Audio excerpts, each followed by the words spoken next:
Hi, Adriano. This is the last story. I hope you had a good time, and I know I'm so proud of you and how far you've come this year. You've been doing so well at all of the readings, and I'm sorry we had to cut our sessions short because of coronavirus or COVID-19. I hope you get back to school soon after the summer, and I hope you keep up your reading. You're a great child and a very special kid, and I hope you keep reading and you're doing great. Okay, this last story is called The New Boy by Anne Hart. Swoosh! Oh, swish! The ball went through the hoop. Luke caught it. He bounced his new ball up and down the driveway. He dribbled it in a circle. He shot it at the basket. Swish!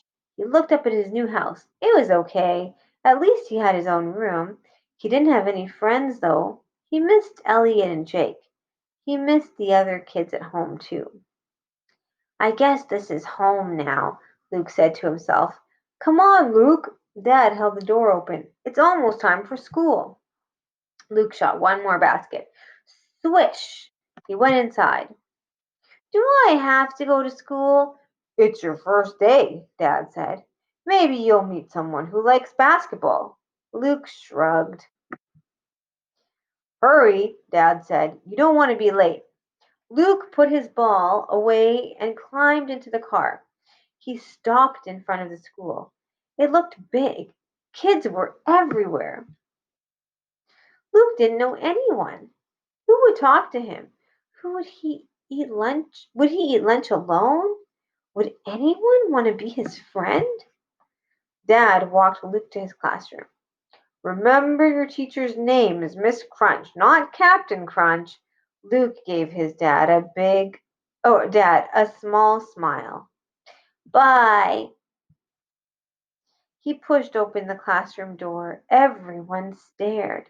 He didn't feel good. His face felt warm. Hello, Luke, Miss Crunch said. Welcome to our class. You can sit here next to James. She tapped her long fingernails on a desk. Luke sat down. He stared straight ahead. Let's help Luke get to know us, Miss Crunch said. We'll each tell him one thing we like. She nodded at a girl in the front row. Emma, you can go first. Peanut butter, said Emma. My puppy. But my puppy Spud, a boy said. Summertime. Ice cream. Fishing. Luke, Miss Crunch said, what's one thing you like? Basketball, said Luke. The morning went quickly. They had a spelling bee and painted pictures. Luke wasn't great with spelling, but he loved art. Lunchtime, Miss Crunch called. Luke's stomach growled, but he didn't feel hungry.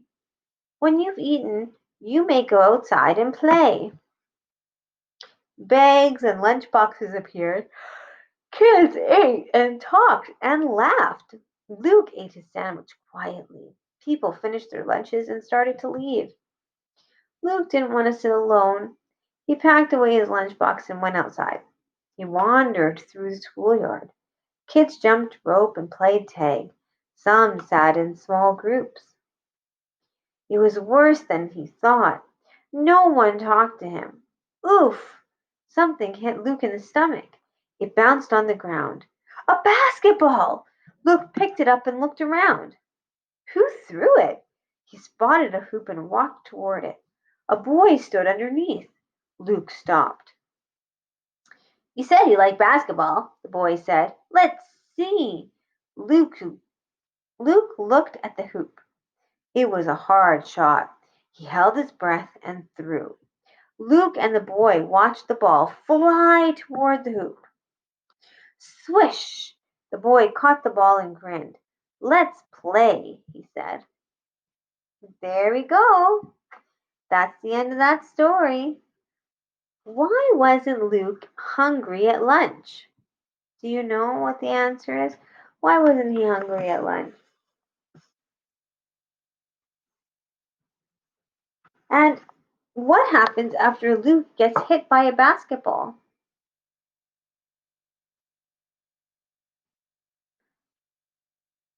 Think he goes to the basketball hoop?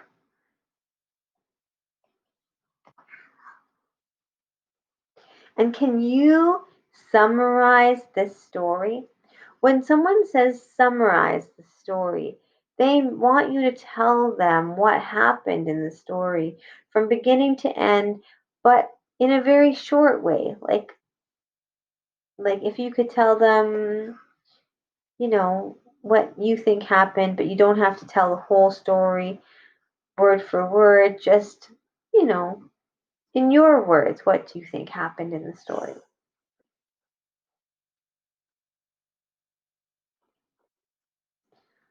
Well, Adriano, I hope you have a great summer and you've been a great kid and you're a fantastic reader. You're really coming a far way and a long way along. I'm so proud of you. Good luck, Adriano. Bye bye.